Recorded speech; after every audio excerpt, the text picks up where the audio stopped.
Sveiki, mieli mūsų bičiuliai, palaikytojai, bendraminčiai. Šiandien susirinkom, nes yra labai svarbi priežastis. Šiandien mano rankose geros kaiminystės labai svarbus projektas. Tai yra Saži Umalatovos knyga Už įstatymo ribų. Geros kaiminystės komanda išvertė šitą knygą į lietuvių kalbą ir mes pristatome ją jums, mūsų Lietuvos skaitytojai. Tam, kad jie atsidurtų šiandien čia ant mano stalo, tai buvo padarytas didelis, labai svarbus darbas. Ypač šiandieniniai Lietuvoje išleisti tokią knygą, tai jūs patys suprantat, nėra lengva.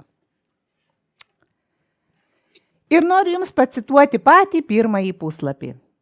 Drąsūs ir teisingi visada eina sunkiausių kelių. Jie nepataikauja, neišduoda, nepasiduoda.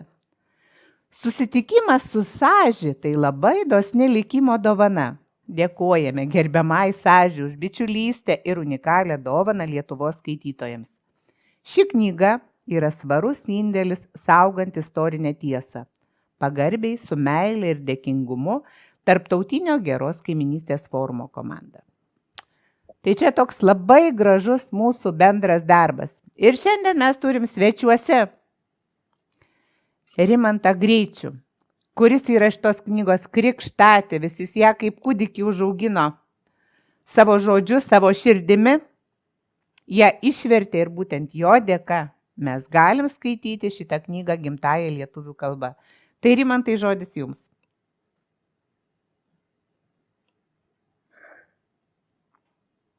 Kai šita knyga pateko į mano rankas ir iškilo klausimas, kad reikėtų ją išversti į lietuvių kalbą, bičiuliai manęs tada paklausė, kas galėtų išversti ją į lietuvių kalbą.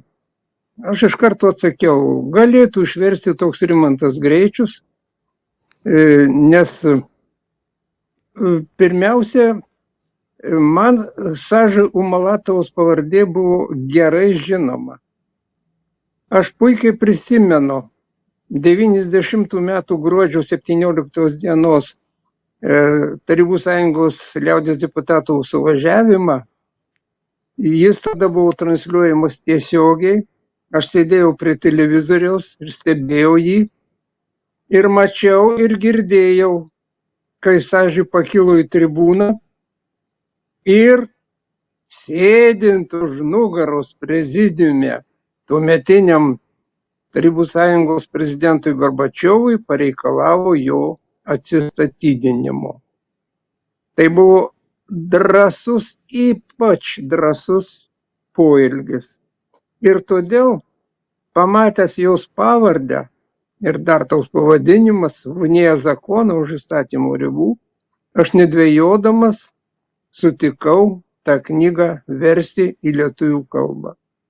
Ir, sakyčiau, versdamas su įdomumu ją skaičiau. Nes pirmiausia, daug ką teko girdėti, kas tada dėjosi Maskvoje, kaip vyko griūtis Tarybų Sąjungos, bet daug ką ir neteko girdėti. Ir pirmieji skaitytojai, į kurių rankas jau pateko šitą knygą, man tą patį pasakė. Kaip buvo įdomu skaityti šitą knygą, prisimenant tą metą, griūties metą Tarybų Sąjungos ir kaip daug ko mes nežinojom. Ir visi pridurė, deja, mes paprasti žmonės ir dabar daug ko nežinom, kas dedasi politikui.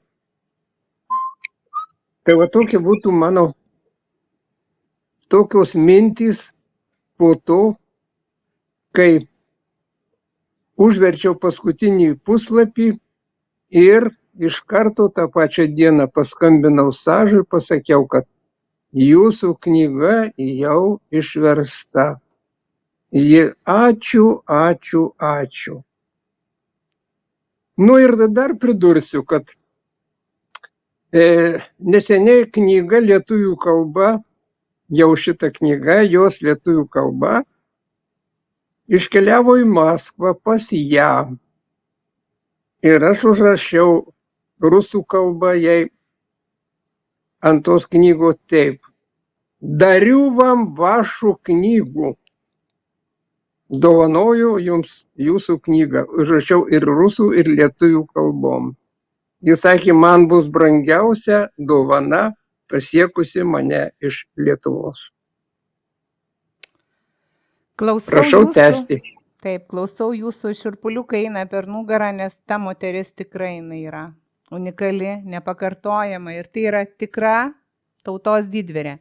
Bet dabar dar noriu pristatyti Kazimierą, nes būtent Kazimieras Juraitis buvo tas pirmasis, kuris grįžus mums iš Maskvos puolė tą knygą skaityti. Ir jis, aš nežinau, suvalgė labai greitai, perskaitė be galo greitai ir jis sakė, kad ji turi būti būtinai pasiekiama lietuviškam skaitytojui. Tai Kazimierai, kaip ten buvo? Tai aš per parą kažkur perskaičiau ir man labai nereikia prisivertinėti, tiesiog praryji tą knygą, nes ant tiek kampo viskas pažiūrėti, bet man žinot, kokios mintys kyla, pats pavadinimas, už įstatymo ribų. Kas čia per fenomenas? Juk jinai net rusiškai tai išleista irgi ne Rusijoje. Lietuvoje, tai aišku, čia jau pastovi kiršinimo tokia politika, jokių gerų kaimynyšių, jokių taikų būti negali, nei su rusais, nei su baltarusiais, bet kodėl ten už įstatymo ribų? Ar galit man pasakyti? Kodėl pačioje Rusijoje už įstatymo ribų šitą knygą? Pavadinimas labai taiklus. Į šitą klausimą Rimantas geriausiai galėtų atsakyti. Reikalas tame, kad ji atskleidžia daug tokių, sakyčiau, paslapčių, kurios visuomeniai nebuvo žinomos. O ar buvo žinoma, kad Gorbačiovas prezidentu Tarybų Sąjungos tapo neteisėtai, kad jis buvo išrinktas, ne tautos, tas buvo žinoma, kai išrinko, sakykime, suvažiavimas liaudies deputatų, bet kad renkant į prezidentų pritrūko balsų, to turbūt mažai kas nežinojo. Ir kaip Sažai rašo, komisijos pirmininkas rinkimų vėliau prisipažino, kad ką darysi, kiek ten trūko balsų, tiek jam prirašėm, kad jis taptų prezidentu. Panašiai buvo išrinktas ir Rusijos prezidentas Jelcinas, irgi jam trūko balsų. Bet dar ką norėčiau pasakyti, kad po to, kai Umalatova pareikalavo Gorbačiovo atsistatydinimo, ji patyrė daug nemalonių dalykų, ir pasikėsinimai, ir visokie persekiojimai jos. Ir ji kalba knygoje apie tai, kaip buvo išvagiama šalis. Net rašo apie tai, kiek tūkstančių tonų aukso Gorbačiovų parėdimų buvo išvežta į užsienį.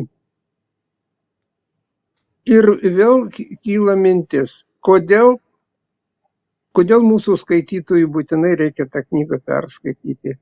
Už tai, kad viskas kaip veidrodyje atsispindi, kas dėjosi tuomet Lietuvoje ir kas dedasi dabar. Kas dėjosi Rusijoje, kas dedasi dabar. Nors mes sakom, kad mes kitokie visiškai, kad ten rusai taip. Viskas taip pat. Viskas buvo daroma taip pat. Taip pat griovė Rusijoje, privatizavo, tiksliau prichvatizavo oligarkai naujieji pramonę, griovė žemės ūkį. Tas pats darėsi ir pas mus. Visiškai tas pats. Ir taip pat iki šiol, sakykime, Sąžas sukūrė partiją taikos ir vienybės. Daug narių turi šitą partiją, bet kai tik iškyla klausimas rinkimų metu patekti į valstybės dūmą, jie prašo, kokiais būdais stengiasi valdžia, kokiais būdais neleisi tai partijai patekti į dūmą. Ir nei karto jie nepateko. Žodžiu, žmogus, kuris už tautų draugystę pasisako, kuris pasisako prieš karus, net kai Čečėnijoje įsiplieskė karas, prieš tai jai dar pavyko porą metų atitolinti tą karą. Tai moteriai atitolinti karą. Ir dabar jie pasisako prieš bet kokius karus. Ir ji yra persekiojama. Ji yra persekiojama ir knyga, sakykime. Nepavyko išleisti Maskvoje, nereikėjo išleisti Minske. Baigiau.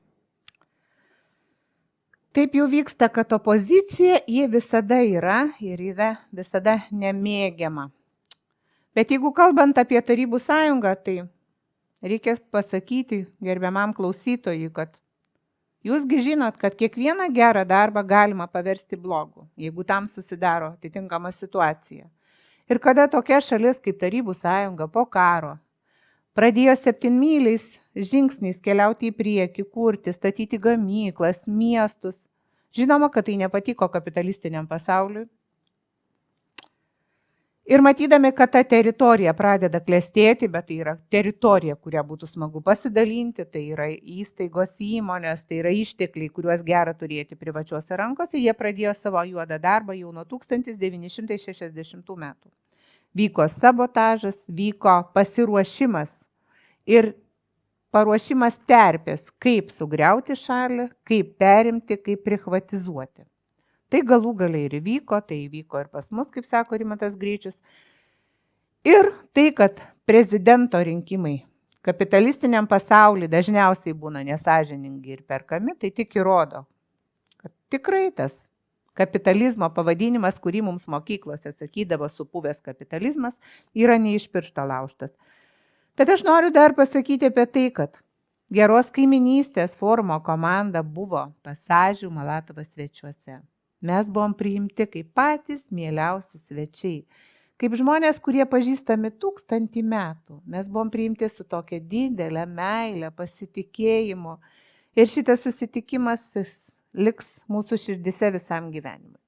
Gaila, kad Kazimieras negalėjo vykti su mumis, bet kartu buvo jo žmona Vaida, mes švelniai visada ją vadinam Vaidutė, kuri įamžino mūsų to susitikimo detalės. Būtent jūs tai galėjote pamatyti video, o dabar noriu pasakyti, kad šitą knygą yra būtina įsigyti. Būtina, nes įsigydami ją jūs padėsite mums išsaugoti tikruosius istorijos faktus. Tai yra labai svarbu ją turėti kiekvienoje bibliotekoje ir palikti ją savo vaikams.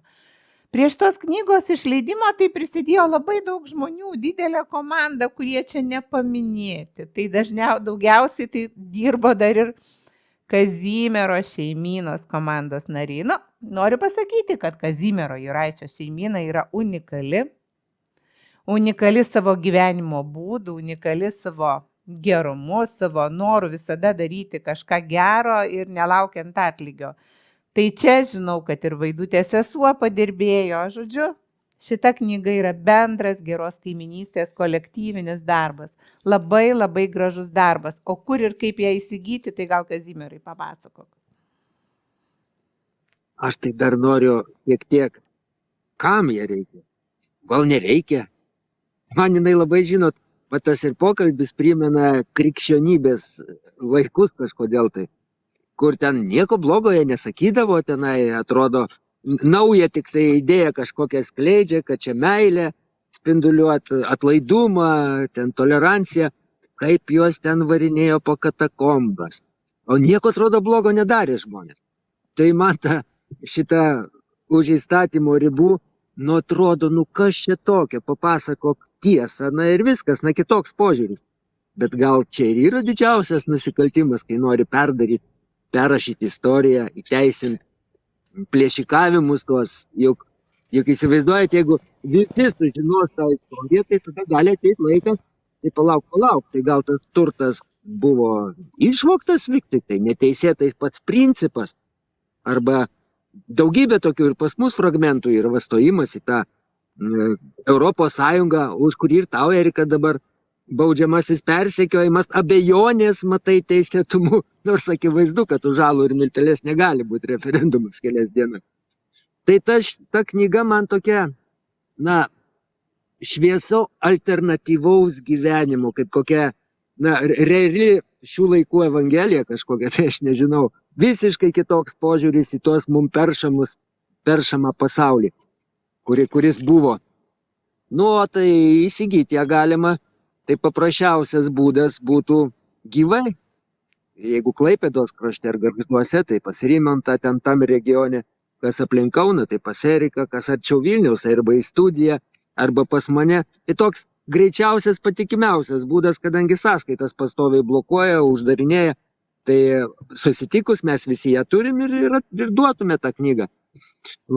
Bet veikia ir paštu, irgi atsiunčiam, ir šiandien išsiuntėm partiją knygų, ten keletą, kas buvo užsisakę. Tai dar man, žinot, kas rūpi irgi, kaip istorija atidavimo tos knygos perdavimo, juk Sąžytai, jinai dovanoja šitą žinią, tiesiog remia. Mes jos negalim visiems dovanot, kadangi patys antiek spaudžiami yra, kad siaubelis. Čia yra ir parama mums įsigijant tą knygą. Kaip atsitiko, perdavimas tas visas? Čia apie tai geriausiai žino Rimantas Greičius. Apie perdavimą Sąžai? Kaip jinai paėmė imkit mane. Kaip jinai mums dovanojo galimybę išleisti šitą knygą. Nes man vėlgi, pirmą apie krikščionybę sakiau, o man dabar labai panašu į Mažvydo. Imkit mane ir skaitykit tiesiog, be jokių sąlygų. Imkit.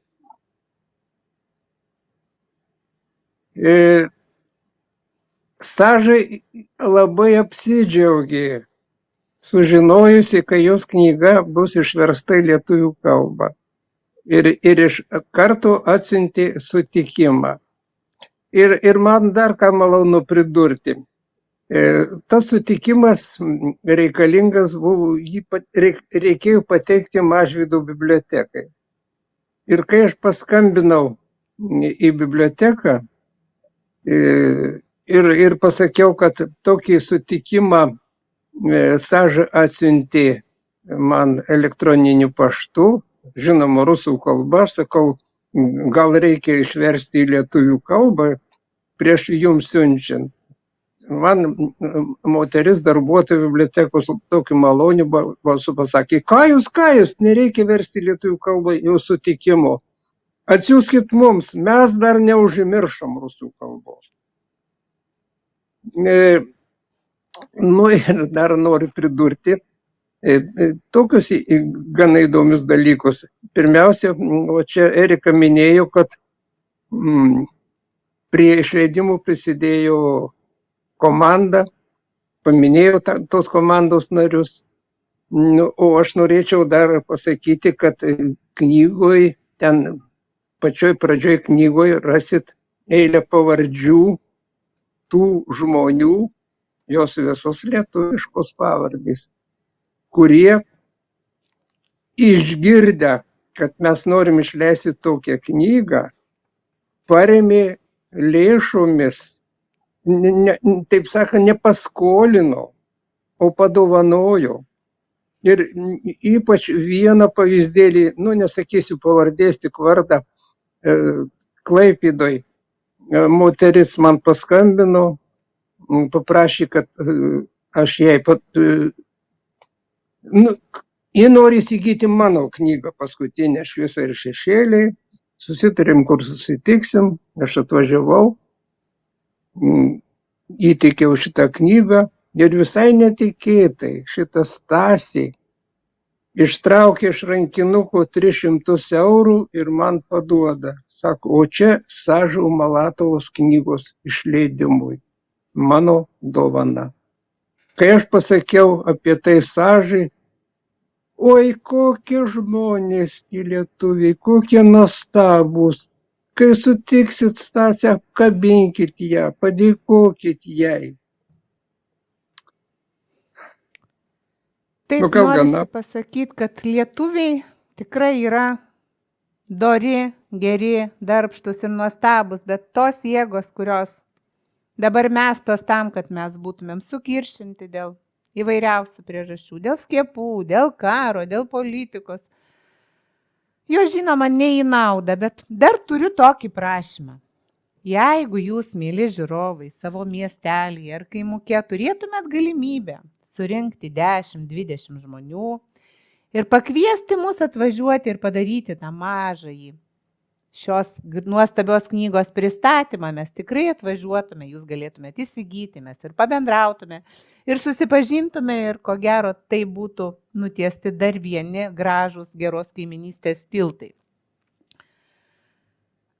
Kalbėti būtų labai galima daug, bet geriausia yra tą knygą perskaityti. Tai va, Kazimieras šypsosi, gal ne taip kaip Kazimieras per vieną naktį, bet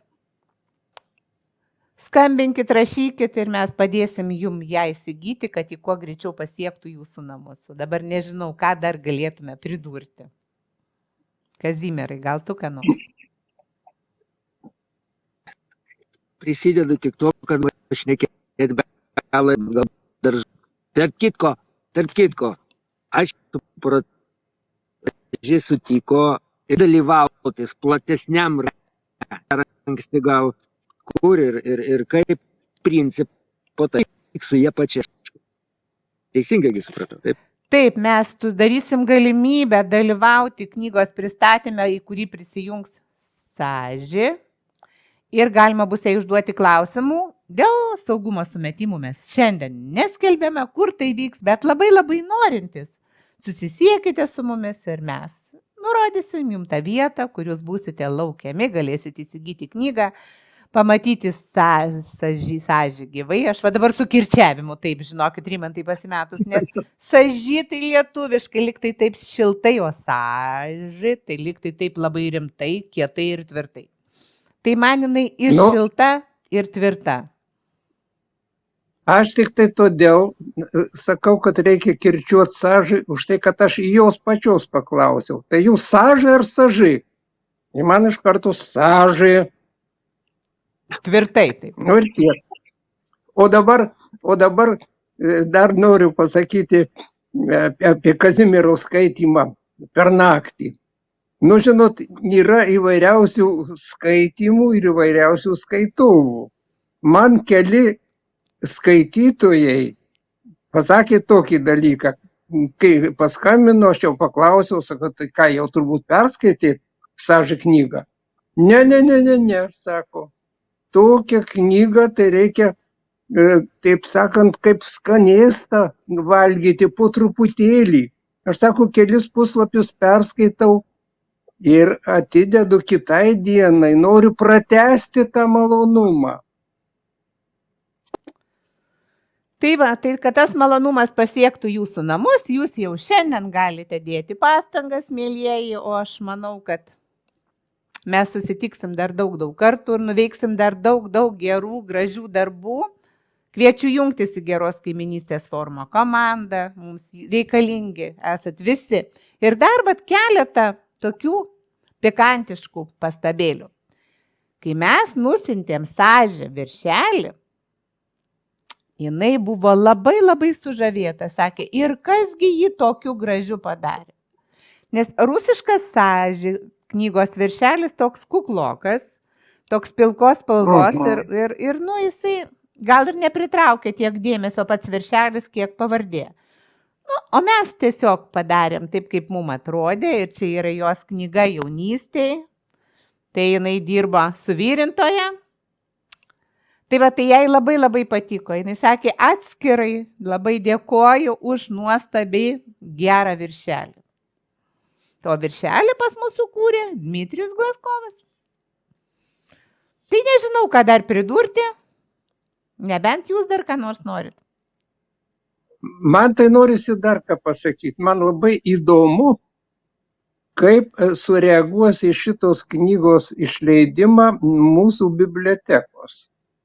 Juk dabar yra tokia sistema, kada bet kurios išėjusios knygos 5 egzempliorius būtina, tai yra privalomi egzemplioriai, perduoti Mažvydo bibliotekai, po to kiekvieno rajono, kiekvieno miesto viešai biblioteką pasiekia informacija, kad išėjo tokia knyga. Ir tada bibliotekos savo nuožiūrą, jeigu nori, užsako, perka tą knygą.